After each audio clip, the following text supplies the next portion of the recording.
Engineered Riding Channel. That's alright. 2016년 국내 시장에 출시한 아이오닉은 전기차 전용 시장의 문을 먼저 두드린 바가 있습니다.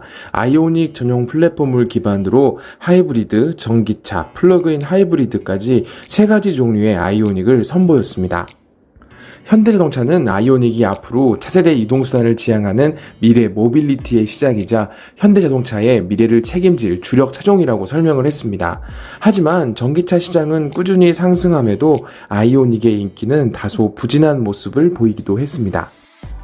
아이오닉의 하이브리드 모델의 복합연비는 22.4km/L로 대표적인 하이브리드 모델인 토요타 프리우스 3세대의 21km/L보다 우수합니다.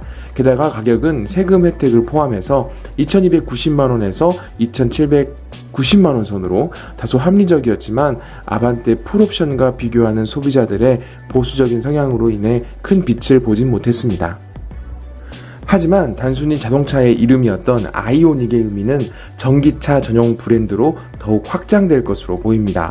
마치 제네시스라는 차명 이름으로 시작했던 BH 시리즈와 제네시스 쿠페가 제네시스 G 브랜드로 격상된 것과 같습니다. 이렇게 되면 현대자동차 그룹의 브랜드는 현대차, 기아차, 제네시스, 그리고 아이오닉의 4가지 브랜드로 확장이 됩니다.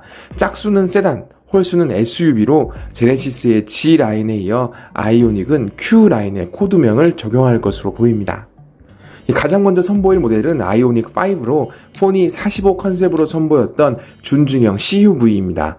친환경 소재와 넓은 실내 구성 그리고 폰이라는 현대의 시작의 아이콘을 통해 아이오닉 전기차의 시장에 새로운 저변을 확대할 것으로 보입니다. 또한 프로페시 콘셉트카의 양산형인 아이오닉 6를 세단으로 편성하여 다양한 세단 라인업도 출시할 예정입니다. 가장 기대가 되는 차량은 아이오닉 7 시리즈로 첫 대형 전기 SUV가 될 것으로 보입니다. 기역자로 꺾어 내려가는 DRL의 모습은 팰리세이드와 유사하며 보닛을 가로지르는 라이트바의 모습은 넥소나 소울의 모습도 찾아볼 수가 있습니다. 전기차의 특성상 냉각을 위한 라디에이터 그릴이 불필요하기 때문에 전면 그릴의 모습을 어떻게 표현할지도 큰 궁금증을 자아내고 있습니다. 아이오닉은 국내 시장뿐만 아니라 해외 전략 차종이기도 합니다. 아이오닉의 브랜드 런칭과 함께 런던의 상징물 중에 하나인 런던 아이의 전등을 아이오닉의 Q로 표현하며 그 의미를 강화했습니다. 이미 아이오닉은 유럽 하이브리드 차종에서 토요타 프리우스를 뛰어넘고 있는 데다 내연기관 자동차 판매를 가장 빠른 시일 내에 단종시킬 것으로 예상되는 유럽 시장을 발판으로 삼겠다는 전략으로 보입니다. 이 아이오닉의 플랫폼은 전기차 전용 eGMP 플랫폼으로 100% 전기차를 위해서만 만들어졌습니다.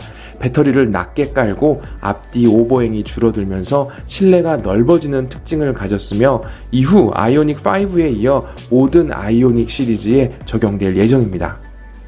이제 정말 전기차의 시대가 오려나 봅니다. 아직 마음의 준비가 안 됐는데 말이죠. 자동차에 대한 인문학적, 공학적 상식, 그리고 신차 리뷰도 온라이드가 여러분들과 함께 하겠습니다.